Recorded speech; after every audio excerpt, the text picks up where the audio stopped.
Share করব। আমি বৃন্দাবনে গিয়েছিলাম, বৃন্দাবন থেকে আমি কী কী ঠাকুরজির জন্য এনেছি। তো দেখো আমার ঠাকুরজির জন্য কী কী পোশাক এনেছি।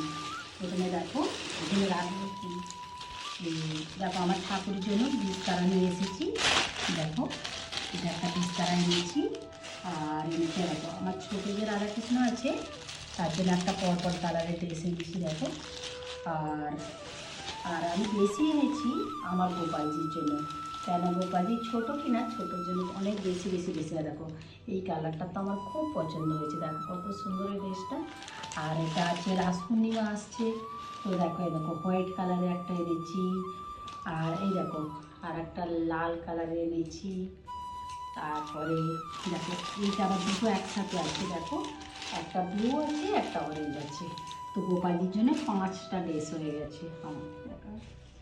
তারপরে দেখো আমি রাধাকুণ্ডে গিয়েছিলাম, রাধাকুণ্ড থেকে আমার গলার মালাটা একটু কালো হয়ে গেছে, তো রাধাকুণ্ড থেকে গলার মালা নিয়ে এসেছি।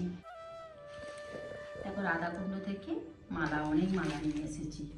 তো আমার যে বড়ো রাধাকৃষ্ণ আছে, তোমরা তো জানো আমার বড়ো রাধাকৃষ্ণ, দেখো এই ইয়েলো কালারের ড্রেসটা নিয়ে এসেছি। আমাদের এখানে পোশাকের দাম না অনেক বেশি নেই, তো আমি যখনই বৃন্দাবনে যাই ওখান থেকে আমি বেশি করে ড্রেস নিয়ে চলে আসছি।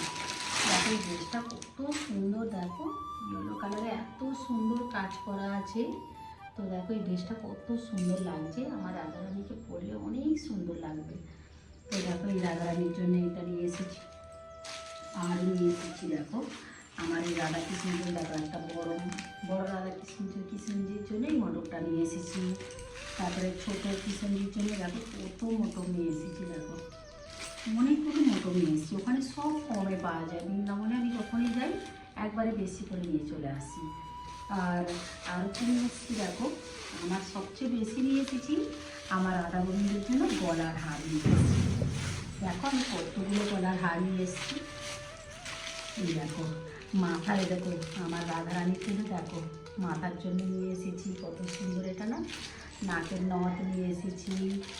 আর আমার মন্দিরে যে রাধাকৃষ্ণজি আছে না, তো মন্দিরের রাধারানীর জন্য এই বড় নাকেরটা নিয়ে এসেছি। আর গলারটা আমি অনেক এসেছি।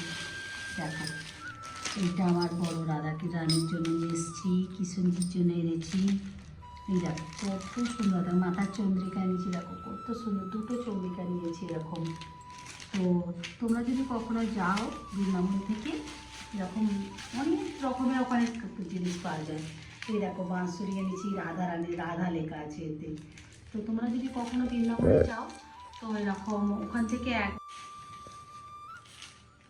দেখো এই রেড কালারের নেকলেসটা কত সুন্দর, এই রেড কালারে গোপালজির এই ড্রেসের সাথে পরালে এত সুন্দর লাগবে।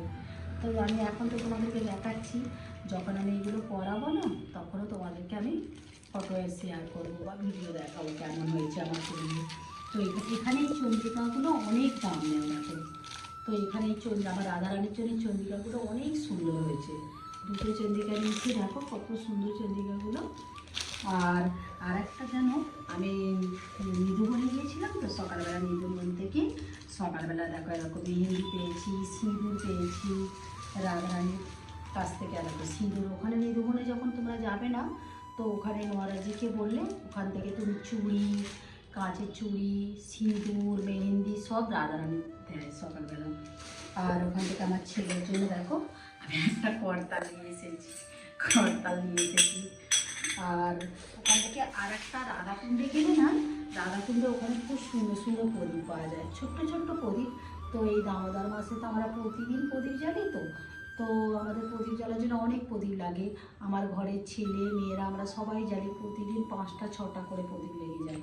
তো ওখান থেকে অনেক কমে পড়ে প্রদীপ, 100টা প্রদীপ 50 টাকা এসে যায়। তো আমি ওখান থেকে একবারে বেশি করে প্রদীপও নিয়ে চলে এসেছি। আর আমি এবারে কি করেছি, বৃন্দাবনে ছিলাম, তো বৃন্দাবনের যমুনাতে আমি আর আমার মেয়ে 30টা করে 60টা প্রদীপ 1 মাসের পুরো ভাসিয়ে দিয়ে এসেছি। এবারে তো বৃন্দাবনে আমার খুব মজা হয়েছে। তোমরা গেলেই দামোদর মাসে তোমাদেরও খুব ভালো লাগবে, কেন বৃন্দাবনে দামোদর মাসে চারিদিকে আলোয় আলো। আর যমুনাতে তো সন্ধ্যেবেলা দেখার মতো, সবাই প্রদীপ ভাসায় জলেতে। তো তোমরা দেখলে তোমাদেরও ভালো লাগবে। তো আমি আমার রাধার কুণ্ডে গিয়ে প্রদীপ ভাসিয়েছি, বর্ষানায় রাধারানীকে প্রদীপ দিয়ে এসেছি, আর যমুনাতেও প্রদীপ ভাসিয়েছি। তো রাধে রাধে গাইস, তোমার আমার ঠাকুরজি জিনিস কিরম লাগলো ভিডিওটি দেখলে তোমরা দেখে কমেন্ট করে বা শেয়ার করে বলো, বা ভালো লাগলে ভিডিওটি সাবস্ক্রাইব করো। রাধে রাধে, জয় শ্রী কৃষ্ণ।